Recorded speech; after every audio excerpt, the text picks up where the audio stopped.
Corona virus का खतरा अभी टला नहीं है।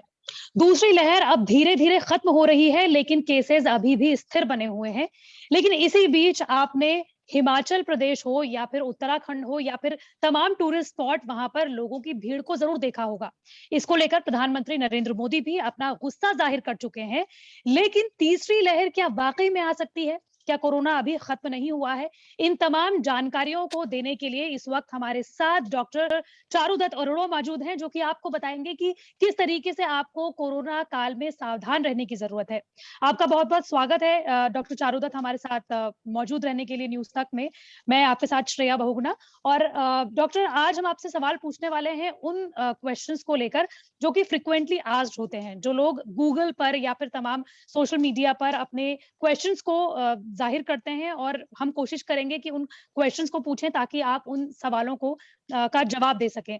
तो सबसे पहला सवाल ये है कि क्या वाक़ई में तीसरी लहर आ सकती है? बिल्कुल, तीसरी लहर कोई ऐसी चीज़ नहीं है श्रेया जो केवल भारत में होगी।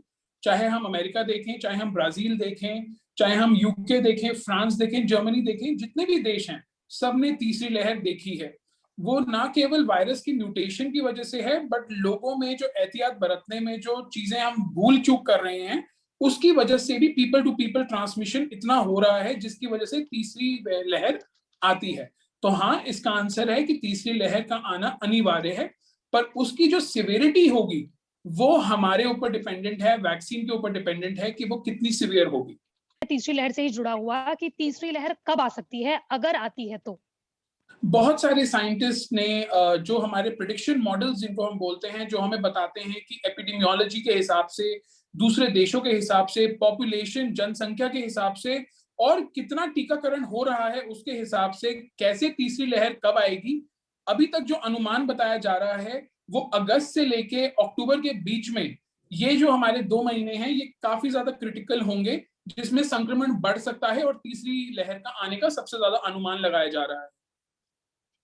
इसी के साथ अब तीसरा सवाल की ओर रुख करते हैं। तो तीसरा सवाल ये है कि ये जो डेल्टा वेरिएंट है, जिसने तकरीबन 100 देशों में इस वक़्त लोगों को संक्रमित किया हुआ है और डॉक्टर फाउची हो या फिर तमाम अलग-अलग दुनिया के तमाम विशेषज्ञ, वो डेल्टा वेरिएंट को सबसे ज़्यादा खतरनाक मान रहे हैं। डेल्टा वेरिएंट जिसने देश में दूसरी लहर में तबाही मचाई थी।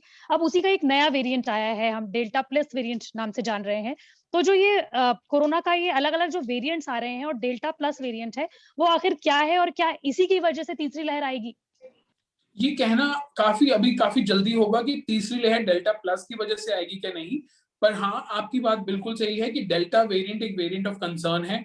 ये काफ़ी ज़्यादा इन्फेक्शियस वेरिएंट है और हर आरएनए वायरस में श्रेया, जितने भी हमारे आरएनए वायरस हैं, जिसमें भी कोविड-19 भी हमारा एक आरएनए वायरस है, इसके अंदर हमेशा ही म्यूटेशन चलती रहती है। एक हुँ। दूसरे के बीच में ये जो चेंजेस होते रहते हैं, क्योंकि वैक्सीनेशन हो रही है, लोग मास्क पहन रहे हैं, जितनी भी मेडिसिन दी जा रही हैं, इसकी वजह से हुँ। वायरस अपने स्ट्रक्चर में अपने आप चेंजेस करता रहता है और उनमें से एक हमारा जो चेंज होता है वो डेल्टा वेरिएंट कहते हैं। डेल्टा वेरिएंट आपने बिल्कुल सही कहा कि हमारी जो दूसरी वेव थी उसमें सारी तबाही ऑलमोस्ट 60% केसेस 50% केसेस हमारे डेल्टा वेरिएंट के थे। डेल्टा प्लस अभी भी वेरिएंट ऑफ कंसर्न है, बट इसकी इन्फेक्शियस कैपेसिटी जो है कि वो कितना जल्दी संक्रमित होता है, कितनी ज्यादा तबाही मचाता है, अभी तक उस पर डेटा इतना हमारा स्ट्रांग नहीं है। But at the same time चाहे कोई भी वेरिएंट हो, मैं सबको यही बोलूंगा, अब हमारे उत्तर प्रदेश में लैम्डा वेरिएंट आया है, कापा वेरिएंट आया है, कोई भी वेरिएंट हो, हमारा जो बचने का तरीका है वो हमेशा वही रहेगा, क्योंकि उसके अलावा हमारे पास और कोई भी we don't have any other option, हमारे पास और कोई भी तरीका नहीं है।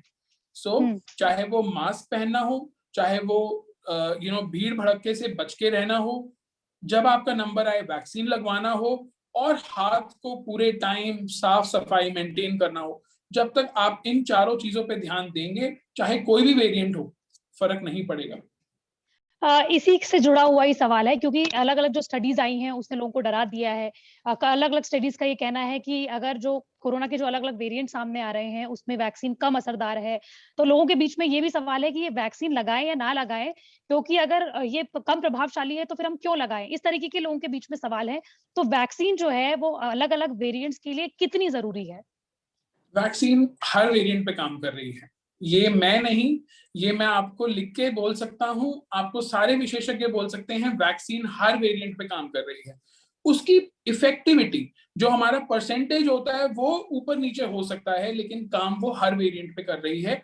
हमारे पास इस टाइम देश में, चाहे आप कोविशील्ड कहें, कोवैक्सिन कहें, स्पुतनिक बोलें, हमारी सारी वैक्सीन, इवन इंटरनेशनल वैक्सीन भी, अगर हम मॉडर्ना बोलें, फाइजर बोलें, सारी वैक्सीन सारे वेरिएंट्स पे असरदार है।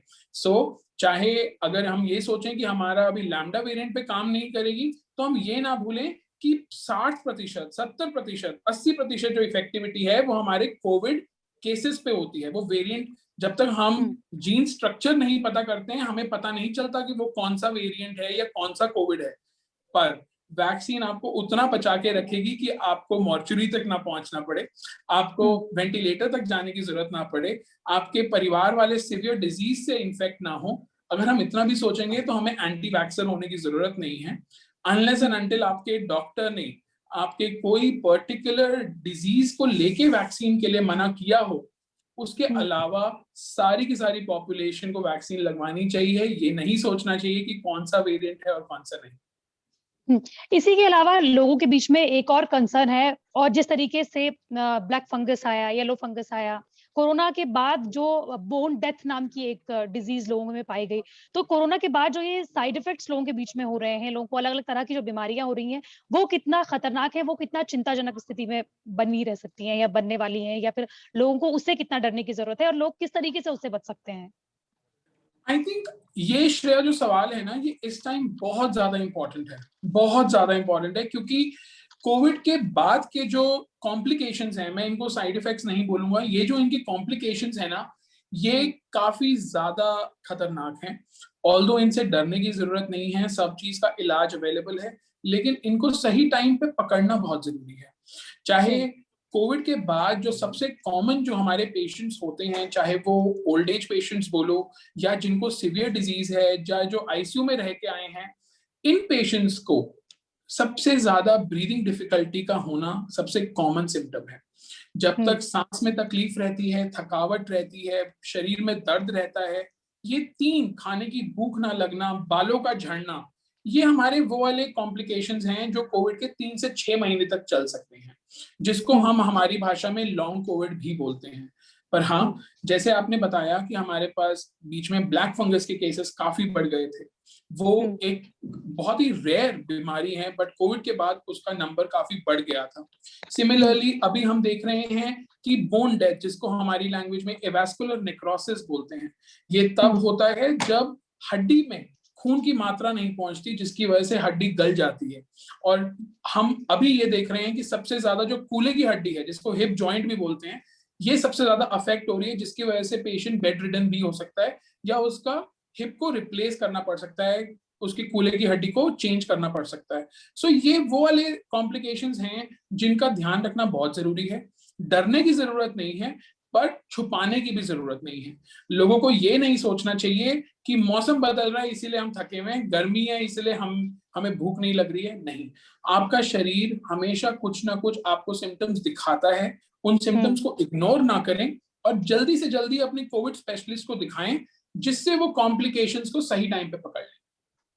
इसी के अलावा एक और सवाल है, वो ये है कि जो कोरोना के अलग-अलग वेरिएंट्स मिल रहे हैं, क्या किसी भी वायरस जब वो म्यूटेट होता है तो इतने वेरिएंट बनाता है, या फिर कोरोना जो है वो एक अलग तरीके का वायरस है इसलिए इतनी बार म्यूटेट हो रहा है? जैसा मैंने पहले भी बताया कि हर आरएनए वायरस की एक इंटरनल कैपेसिटी होती है, वो खुद ब खुद अंदर चेंज करता है। बट और हर वायरस के वेरिएंट्स होते हैं, हर आरएनए वायरस के काफी वेरिएंट्स होते हैं। बट कोविड के वेरिएंट्स एक तो हमें बहुत जल्दी पता चल रहे हैं, बिकॉज हमारी जितने भी साइंटिस्ट हैं, जितने भी विशेषज्ञ हैं, ये हमारी साइंस इतनी एडवांस हो रही है और हर चीज मीडिया रिपोर्ट कर रही है अवेयरनेस के लिए, जिसकी वजह से हमें नॉलेज मिलती जा रही है। हमें नहीं पता कि पोलियो के कितने वेरिएंट्स हैं, शायद हमें नहीं पता कि सार्स के कितने वेरिएंट्स हैं, उनके भी वेरिएंट्स हैं, लेकिन साइंस इतना ज्यादा कोविड पे काम कर रही है, टेक्नोलॉजी इतनी एडवांस हुई है, प्लस बिकॉज पिछले 1.5 साल के अंदर कोविड के चलते हमने इतने सारे ट्रीटमेंट मोडालिटीज, हमने इतने सारे प्रिवेंटिव मेजर, बचने के तरीके, हमने वैक्सीन, हमने इतना कुछ कर दिया है, जिसकी वजह से कोविड का वायरस खुद ब खुद बदलता जा रहा है। और इसीलिए इसके सारे वेरिएंट्स हमें पता चल रहे हैं। वेरिएंट्स हर वायरस के होते हैं, बट इसकी टेक्नोलॉजी की वजह से हमें पता चल रहा है कि कितने वेरिएंट्स कैसे बिहेव कर रहे हैं। एक और चीज, जीनोमिक सीक्वेंसिंग हर वायरस की इतनी आसानी से हम नहीं करते थे। अभी तक मैंने अपने करियर में इतने वायरसेस के होते हुए इतने इन्फेक्शंस देखे हैं, लेकिन जीनोम सीक्वेंसिंग इतनी फास्ट स्पीड पे होना, मतलब ये एक बहुत ही अच्छी बात है, तकनीकी एडवांसमेंट है कि आप एयरपोर्ट पे खड़े हुए हमारे पेशेंट्स जो इंटरनेशनली ट्रैवल करके आए हैं श्रेया, उनकी एयरपोर्ट पे खड़े हुए जब हमने कोविड की टेस्टिंग करी है तो हम ये बता सकते हैं कि उनको कौन सा वेरिएंट है। आप देखें कि इतनी टेक्नोलॉजिकली एडवांस्ड इंडिया इस टाइम चल रहा है कि हम पेशेंट के सामने बता पा रहे हैं कि वो कौन से वेरिएंट से अफेक्टेड है और कौन सा वेरिएंट लेके वो कितने लोगों को ट्रांसमिट कर सकता है। सो आई थिंक हैट्स ऑफ जितने एफर्ट्स हम लोग लगा रहे हैं, और इसी वजह से अवेयरनेस के चलते मीडिया इसको रिपोर्ट कर रही है, and that is a commendable work. ठीक है, चलते चलते दूसरा सवाल पूछेंगे जो सबसे जरूरी सवाल है, वो ये कि जिस तरीके से पहाड़ों में भीड़ देखी जा रही है, टूरिस्ट स्पॉट में भीड़ देखी जा रही है, उससे कोरोना वायरस कितनी जल्दी फैल सकता है, या फिर जो लोगों के अंदर बिल्कुल भी डर नहीं है वो कितना ज्यादा खतरनाक हो सकता है आने वाले समय में? ये बहुत ही ज्यादा खतरनाक चीज है श्रेया, एंड मैं पिछले 10 दिनों से हर रोज अपने सोशल मीडिया अकाउंट्स पे, चाहे वो ट्विटर है, लिंक्डइन है, व्हाट्सएप है, इंस्टाग्राम है, फेसबुक है, मैं अपने सारे पेशेंट्स को, अपने सारे फ्रेंड्स एंड फैमिली को अवेयर कर रहा हूँ, बाकी लोग कर रहे हैं कि प्लीज आप लोग पीपल टू पीपल ट्रांसमिशन मत फैलाइए।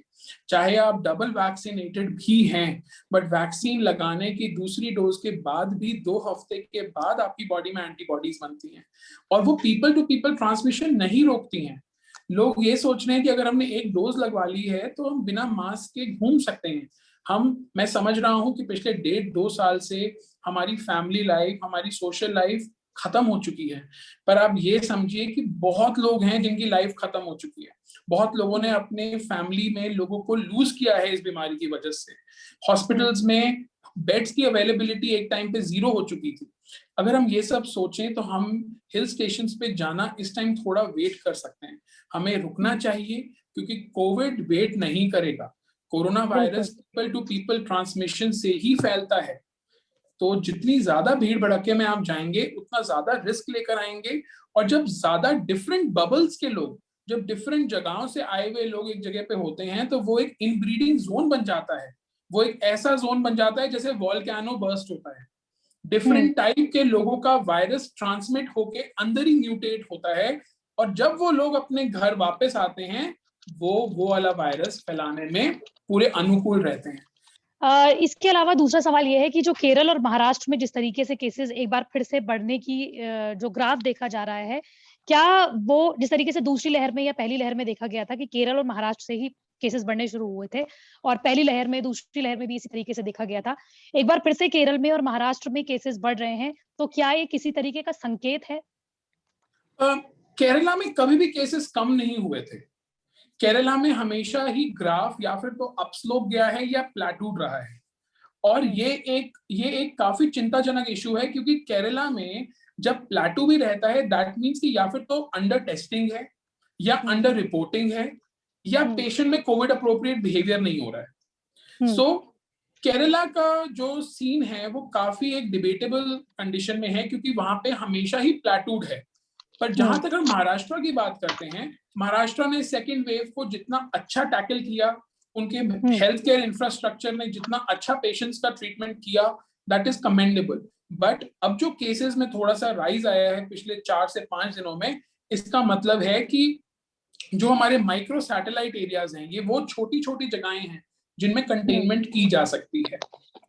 चाहे वो भीड़ भड़के की जगह बोलो, या वो ऐसी जगह बोलो जहां पे लोगों का जाना आना ज्यादा है, उन जगहों में माइक्रो सैटेलाइट एरियाज को कंटेन करना महाराष्ट्र में बहुत जरूरी है।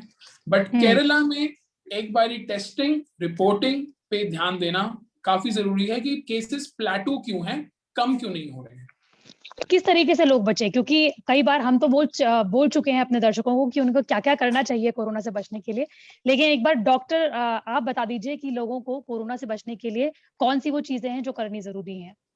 कोरोना से बचने का सिर्फ एक ही है, एक ही तरीका है, उसको बोलते हैं SMS। एस मतलब सोशल डिस्टेंसिंग, M मतलब मास्क अप, जिसमें आप मास्क लगाएं, बाहर जा रहे हैं तो प्लीज डबल मास्क लगाएं। और लास्ट रखते हैं सेफ हैंड हाइजीन, अपने हाथों को बार बार साबुन से और पानी से धो के रखें। बट अब इस टाइम पे प्लीज वैक्सीन लगवाएं। कोविड वैक्सीन लगवाना आपके और आपकी फैमिली के लिए मस्ट है। अगर आप दोनों वैक्सीन की डोजेस सही टाइम पे लगवाते हैं तो आपकी बॉडी में एंटीबॉडीज बनती हैं जो कि कोविड वायरस से लड़ने में काफी ज्यादा इफेक्टिव है। आपकी बॉडी 70% कोविड वायरस को हराने में इफेक्टिव रहती है, आपकी इम्यूनिटी बिल्डअप रहती है। और अगर आप इम्यून हैं तो आपके परिवार वाले भी इम्यून हो जाते हैं। सो जब तक हमारे देश का 60% पॉपुलेशन हर्ड इम्यूनिटी के थ्रू इम्यून नहीं होता, तब तक कोविड कहीं नहीं गया है। अभी हम लोग बहुत पीछे चल रहे हैं, 15 से 20% हमारी जनता सिर्फ इम्यून हुई है। So please get yourselves vaccinated, mask लगाए रखें, भीड़ भड़के में ना जाएं और हाथ धोना ना भूलें। इसी से आप सेफ रहेंगे, वरना नहीं रहेंगे।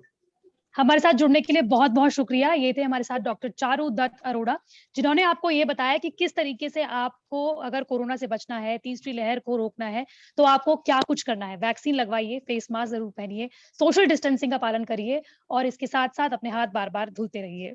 धन्यवाद हमारे साथ जुड़ने के लिए doctor Charu Dutt Arora. Thank you so much. Thank you so much sir, thank you so much.